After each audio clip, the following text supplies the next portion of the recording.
Hey YouTube, it's the test lead, and today's video is QA Office Hours, Episode 2. Since I first started creating content in the QA and automation space, I've got a lot of questions asked over and over again. So I use office hours to answer those. But if you have any new questions that you want me to answer, please leave them below or email me at thetestinglead@gmail.com. Now, let's get started with the video. Question 1. I have been applying for jobs for a month and have not heard back from any. What should I do? First off, don't get discouraged.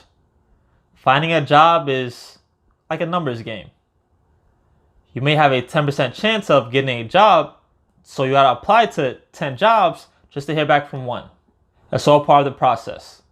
Also, don't get intimidated or feel bad because other people found a job faster. A lot of it is also timing. If you apply for a job while there's a higher need for QA engineers, you're gonna get picked up faster. Or if it's a slower market, it's gonna take you a little longer. There's nothing wrong with you, it's just the cycles of the market. Now for the steps that you can actually take. First, I would analyze your resume. Is it professional? Is it formatted correctly? I would search for simple resume templates on Google and make sure yours looks kind of similar. These are things that you can control, so make sure you control them.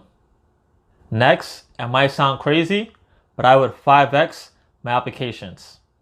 Meaning, if I applied to 1 job a day previously, I'll apply to 5 jobs a day now.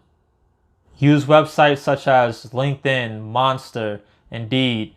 All of those have plenty of jobs all year round. And you might be thinking, but what if I get a job that I don't like? Statistically speaking, your first job, especially in the tech space, won't be your last job. 10 years from now, you probably won't be at that same place. Just focus on getting your foot in the door, but once you have experience, finding your next job is a lot easier. So takeaways, be patient, don't get intimidated, do more applying, and make sure your resume is formatted correctly. Number 2, should I go into debt for a bootcamp?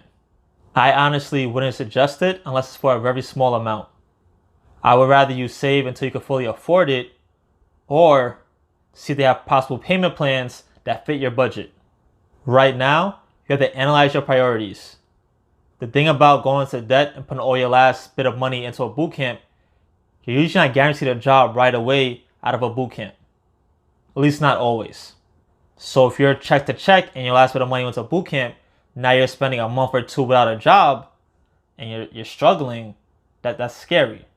That's why I said I'd rather you try to fit in your budget or save a little bit, wait a little bit longer until you can just afford it fully out. I would also do some other homework and research to see if there are alternatives to maybe more affordable boot camps that might fit your budget, or possibly trying the self-taught route.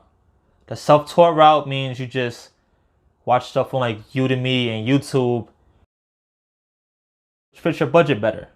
Most of the information that is shared in these boot camps you can find on the internet, but it's kind of hard to find, which is why I have a premium, because they found the information for you already.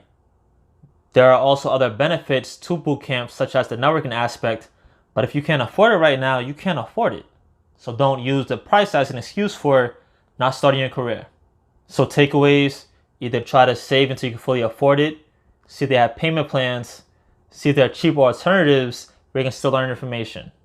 You gotta do what's best for you and your pockets. And question number 3, should I learn Selenium as a manual QA engineer? If you ever plan or ever thought about becoming a automation engineer, then I would say yes. Selenium, or learning a automation tool just like it, is required for automation. However, there's a very steep learning curve, especially because you have to learn a programming language in order to use the tool. Realistically, you can learn how to use a programming language and a tool in less than a year. So maybe on the side while you do your regular day-to-day job, maybe dedicate an hour or half an hour a day, a few times a week to learn it. Within a year, you know how to use a tool and how to learn the basics of programming. It can't hurt. And by having that skill set, you become more marketable. So takeaways, 1, it can't hurt. If you ever thought about becoming an automation engineer where coding is required, you might as well start the process now. Remember, if you have any questions that you want to submit, please email me here. If you found this video helpful at all, please like, share, and subscribe. If you have any questions, comments, or suggestions for future videos, please leave them below. If you need help on your QA journey, check out my book, QA Must Know Vocabulary. And most importantly, don't forget to learn something new today.